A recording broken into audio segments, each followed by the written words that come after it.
मातृभूमि की जय। आओ याद करते हैं उन विभत्स पलों को जो हमारे देश में एक त्रासदी के रूप में आज भी लोगों के दिमाग पर वो चीज़ बैठ गई है। विभाजन की विभीषिका की त्रासदी ना तो कोई देशवासी भुला पाया है, ना कभी भुला पाएगा। अपने पुरखों को जो भुला देते हैं, अपने पुरखों पे जो अत्याचार होते हैं उनको जो भुला देते हैं, उनकी पीढ़ियों को कोई याद नहीं करता। ये कोई कार्यक्रम नहीं है, ये कोई फंक्शन नहीं हो रहा है कि जो आपको 14 अगस्त की याद दिलाई जा रही है, देश आज़ाद होने के एक दिन पहले की। ये इस देश में ऐसा घटित हुआ है, उसको आपको बार बार याद दिलाया जा रहा है। उस पल, उस क्षण को याद करो।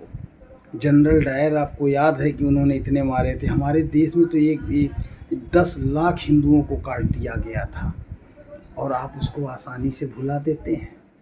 ये आपको भूलना नहीं चाहिए। ये कोई कार्यक्रम नहीं हो रहा है, इसे आपको याद रखना पड़ेगा।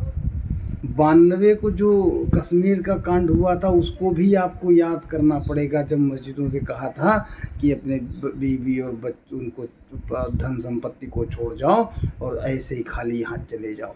ये भी आपको याद करना पड़ेगा। ये भी विभाजन की विभीषिका के अंदर जुड़ा हुआ एक सत्य है और इस सत्य को कभी भुलाया नहीं जा सकता। आपको इसलिए याद दिलाया जा रहा है कि बांग्लादेश में आपने देखा होगा क्या हो रहा है।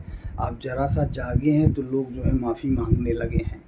आपको हनुमान जी की शक्ति को याद दिलाई जा रही है। आप तो बहुत कुछ करने में सक्षम हैं। अपनी रक्षा तो कम से कम कर ही सकते हैं और आपको करना चाहिए। और इस त्रासदी को, इस विभाजन की विभीषिका को कभी भी भूलना नहीं चाहिए। इसीलिए 14 अगस्त को विभाजन विभीषिका दिवस के रूप में मनाया जाता है। मातृभूमि की जय।